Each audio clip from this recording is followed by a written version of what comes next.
My name is Jeff Winn. I'm the Senior Director for the Worldwide AI Platform at Red Hat.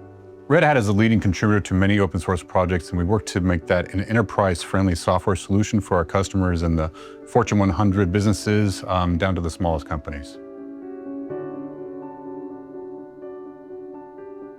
So when we look at organizations that deploy generative AI, they need to stack from the bare metal all the way to the agent that supports that life cycle of development, moving to staging and into production. Things like observability, governance, telemetry, not just at the running Linux process, but within the network architecture itself. And that's where Cisco and Red Hat come together to make sure they provide prompt injections, protections, data leakage, complete secure artifacts for customers to deploy large language models within their environment, to deploy use cases that deliver business value.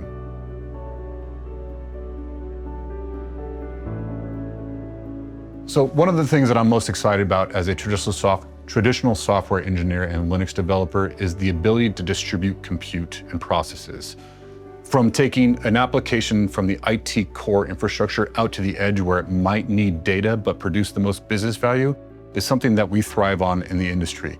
Making sure you have a secure, reliable, and performant network across those artifacts and across that infrastructure is key to making sure that you have observability, performance, and reliability of those applications that might need to run on a robot, on a car, in a data center, on a camera. And bridging all of those things together is how Cisco and Red Hat provide the most value, because we know customers need to run applications where the data and the value lives. And oftentimes that can migrate from, again, an application you might develop within the core IT infrastructure all the way out to the edge.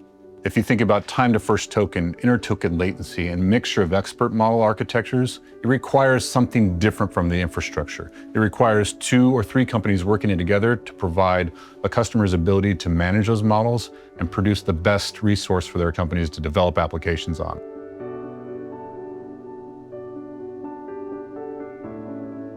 Operating that application across thousands of sites is what we call day 2 or day 1 operations. And that takes something different from the organization. But what that allows is when you standardize on technologies like Cisco's Intersight or Red Hat's Ansible through validated design patterns, you can now move faster because you know that you're not building snowflakes or bespoke architectures to solve for one business use case.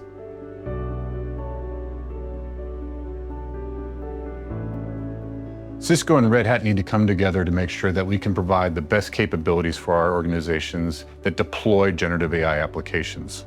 Not only from a Linux layer, a Kubernetes layer, but also a network layer, providing advanced security capabilities from Isovalent, the open source project eBPF. We can now inspect applications and generative models, how they speak to each other.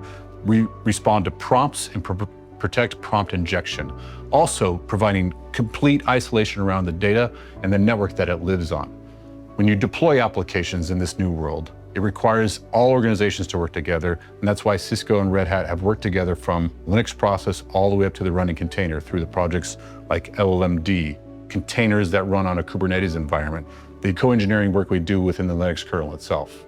There's so much excitement in generative AI today, but a pragmatist like myself gets the most excited when a customer receives actual value from what they're doing to make sure that their solutions that they've tested in a science lab can now make it into a production environment.